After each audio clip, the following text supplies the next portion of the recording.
Coming up tonight on Primetime Local News, a class at Lloyd Comp is learning how to make furniture and sheds. Plus, we speak with one of the candidates for City Council, and the Holy Rosary Raiders are getting prepared for playoffs. Everybody's got lots of reps, so I think as a team we're really building towards our ultimate goal, which is provincial championship.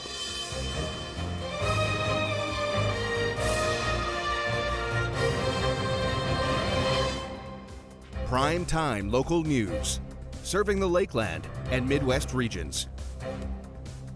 The Lloydminster Municipal General Election will be held next month. One of the candidates running is Justin Vance, a young candidate ready to get his start in City Council. Vance's main goals, if elected, are to address concerns about homelessness, the lack of a suitable healthcare facility, and to push for an overpass to be put in to connect the city at the railroad. Vance also wants the city to spend more on their needs rather than their wants. My little slogan, I guess, is just accountable spending. So getting our spending under control, putting out some fires there. I believe we need to restructure our spending right now, being emergency services at the top, and then working everything down as a hierarchy. I feel like right now things are kind of out of touch, and we're kind of spending more on our wants over needs. And I would like to be a councillor that puts our needs first before anything. So, Vance has been involved in various types of politics throughout his life. His experience of working for a contractor in Lloyd has allowed him to see how the city works. I got the opportunity to work for a contractor for the city of Lloyd, and allowed me to see behind the scenes on a lot of city projects. I was a part of the wastewater treatment facility, Fire Hall number 1, the museum, the Highway 16 concrete expansion. So it allowed me to kind of see how things work. Vance hopes that on the November 13th Lloydminster municipal election, he will win one of the 6 city councillor seats in City Hall. Trades are some of the most important career paths people can take. In this week's Beyond the Classroom, we see how students at Lloyd Comp are getting the trades appreciation by building a shed.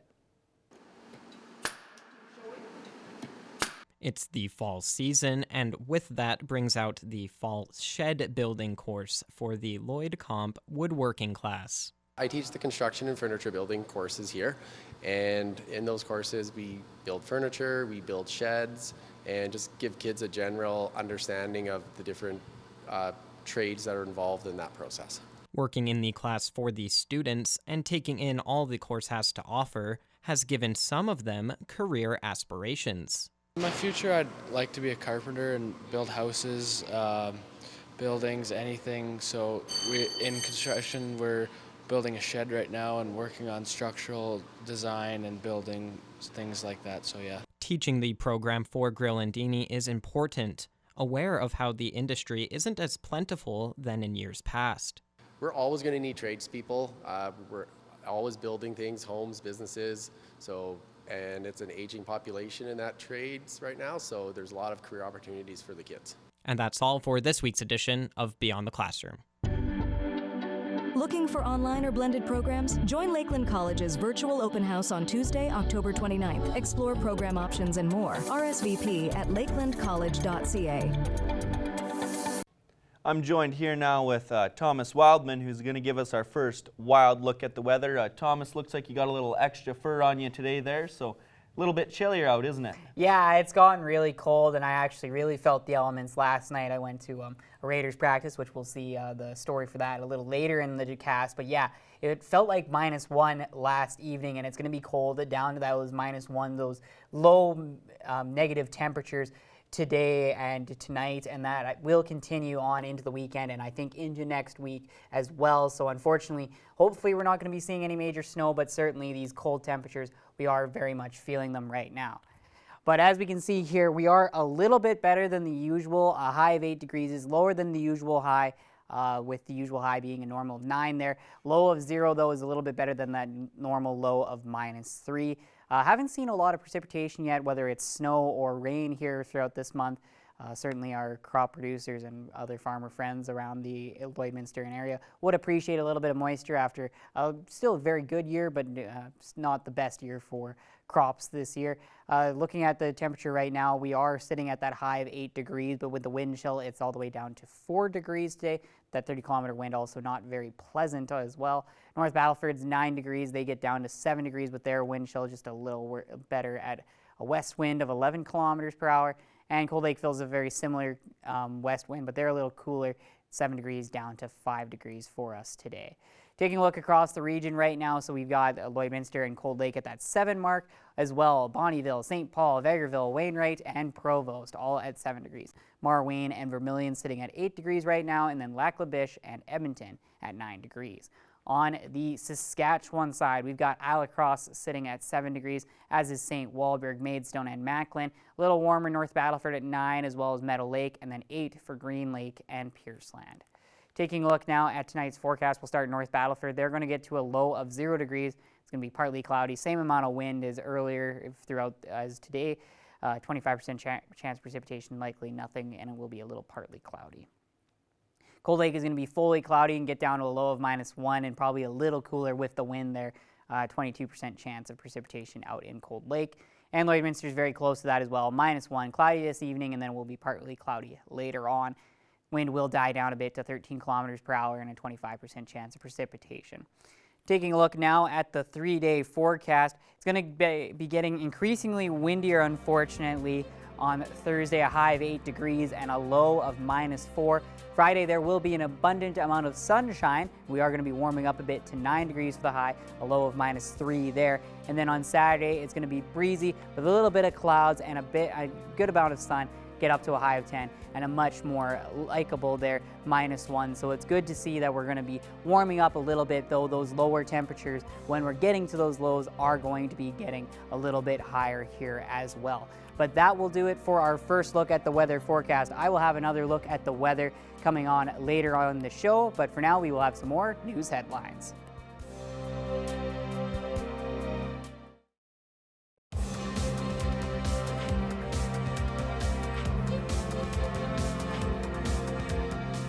The Holy Rosary Raiders football team has now finished their regular season and are now preparing for playoffs this weekend. Our Thomas Wildman has more.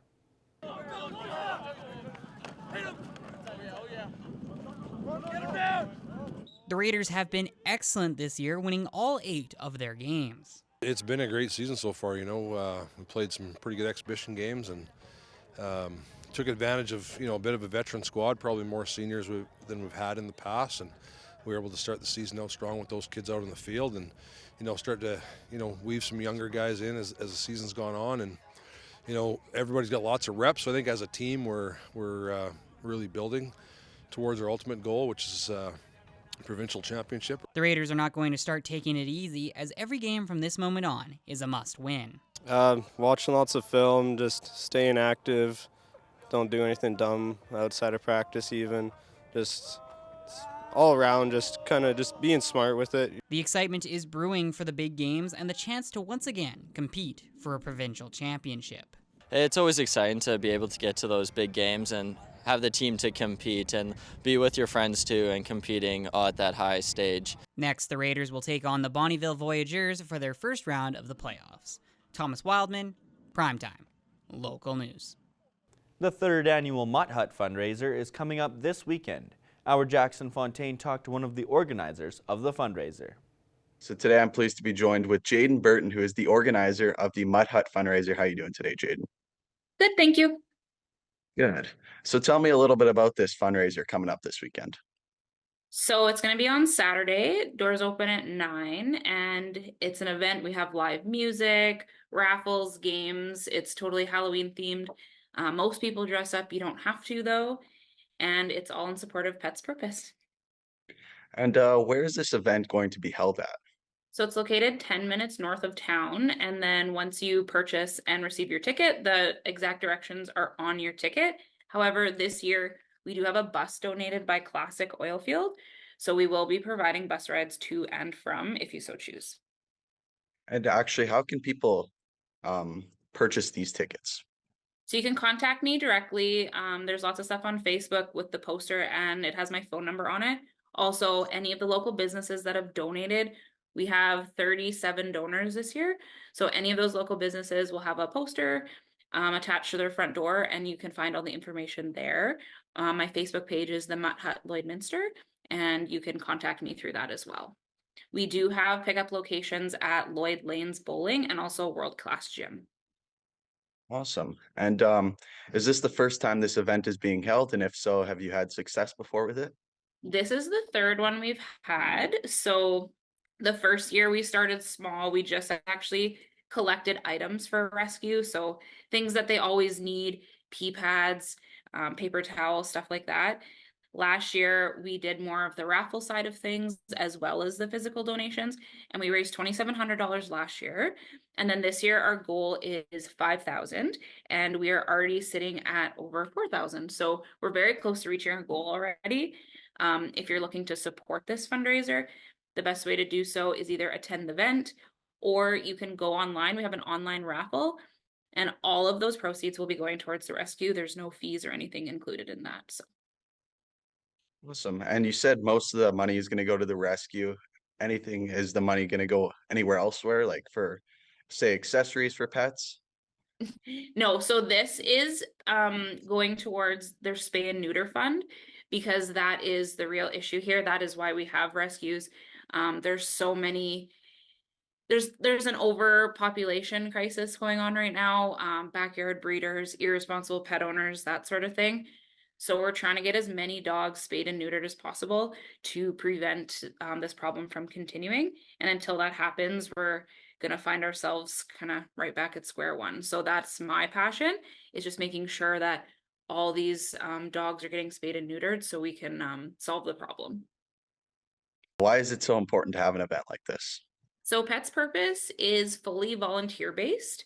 So without people in the community stepping up for these sorts of causes, they wouldn't be able to run. All the people that volunteer at the rescue right now with the dogs, they all work normal jobs. So they're doing this kind of in their spare time. So we need any sort of support possible. So they're always looking for new fosters for the dogs. They do it out of people's homes. They don't have a facility yet.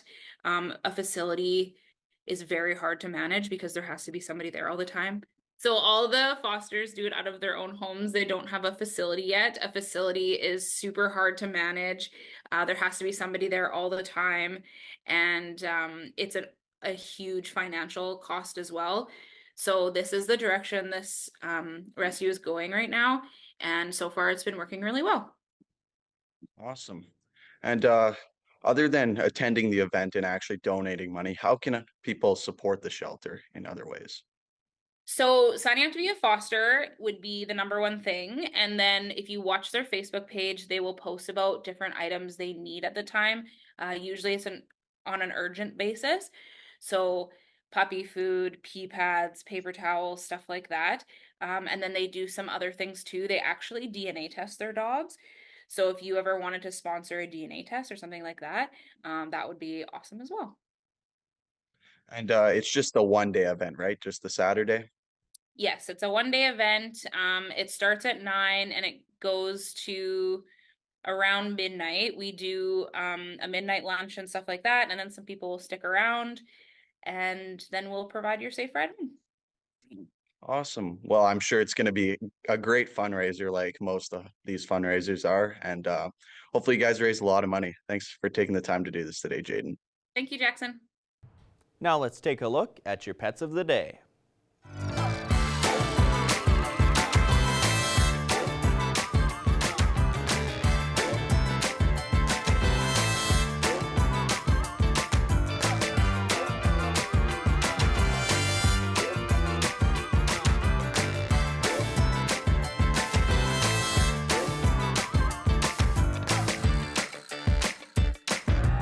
We want to see your pets. Send photos of your pet and their name to have them featured on Pet of the Day.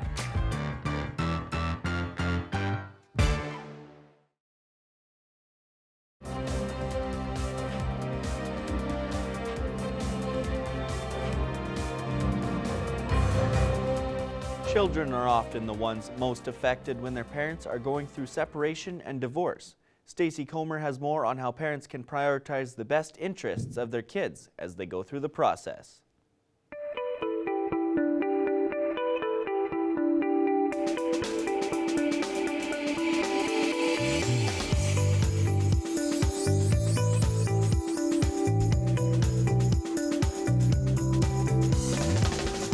Stephanie Dobson is back with us again this week. Stephanie is a lawyer, mediator, and online educator with Hankin Divorce Law and Mediation offices in Lloydminster and Edmonton. Stephanie, thanks for joining me today. Thanks again, Stacey, as always.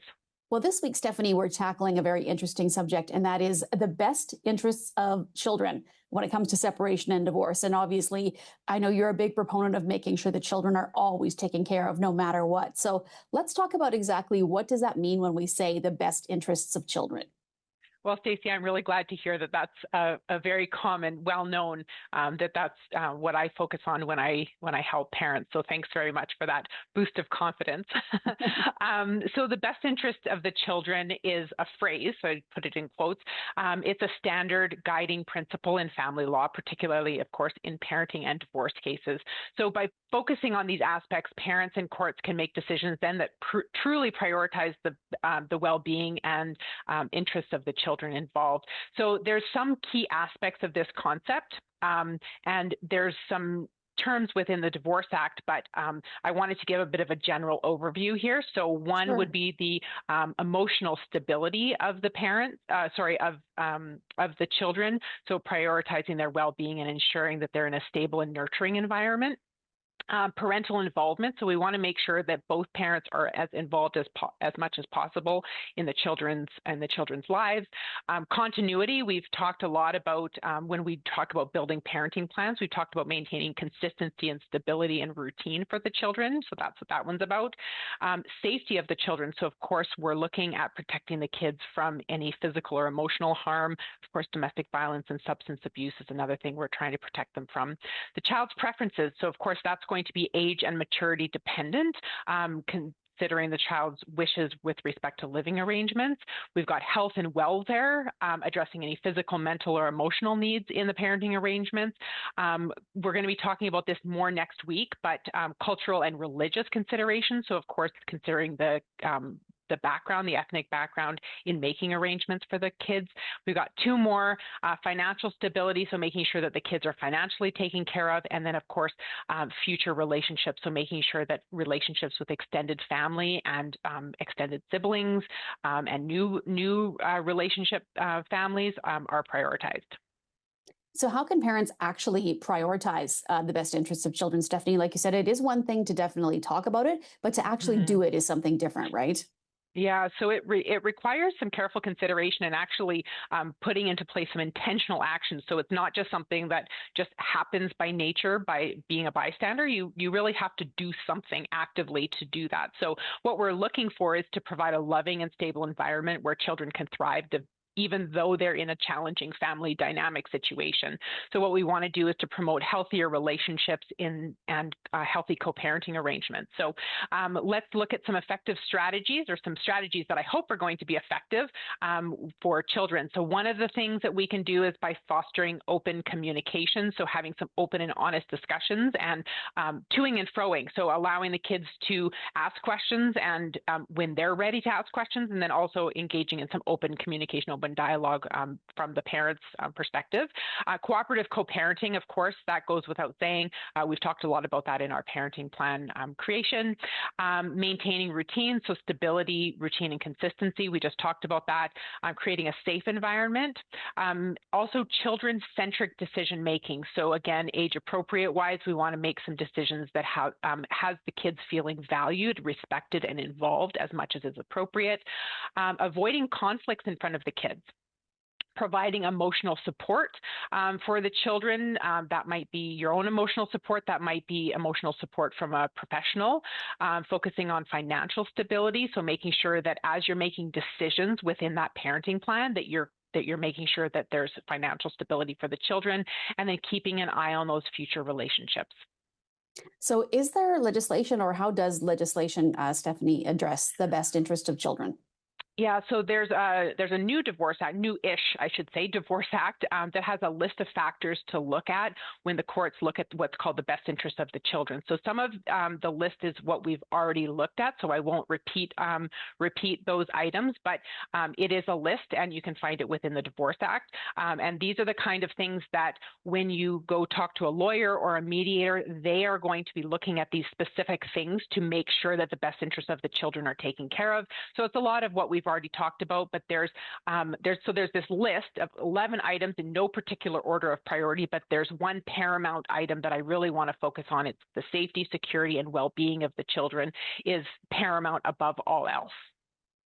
All right, Stephanie. Well, thank you so much for chatting. And as you said, we'll kind of get into some of the other things we discussed next week as well, and we'll be back to chat with you then. Thanks, Stacey.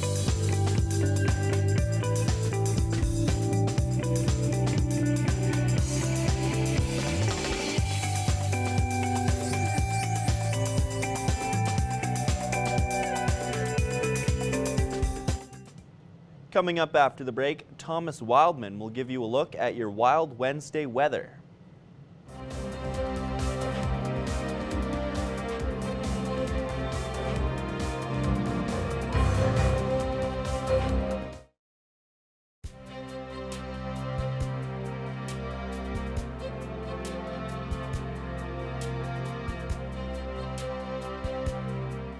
Well, hello there, everybody. Welcome back. We're going to have a wild weather look here as we get into the Wednesday weather. That's the alliteration Lane used here. Not super wild, though, right now. Lloydminster is at 7 degrees. Cold Lake also at 7 degrees. Athabasca and Whitecourt also at that 7-degree mark. We got Edmonton and Red Deer and Rocky Mountain House all sitting at 9 right now. And then Edson at 3 with Jasper at 4. On your Saskatchewan side, we're seeing a little warmer temperatures, 9 in Meadow Lake and North Battleford. 11 in Prince Albert, 10 in Melfort, and 10 in Saskatoon as well.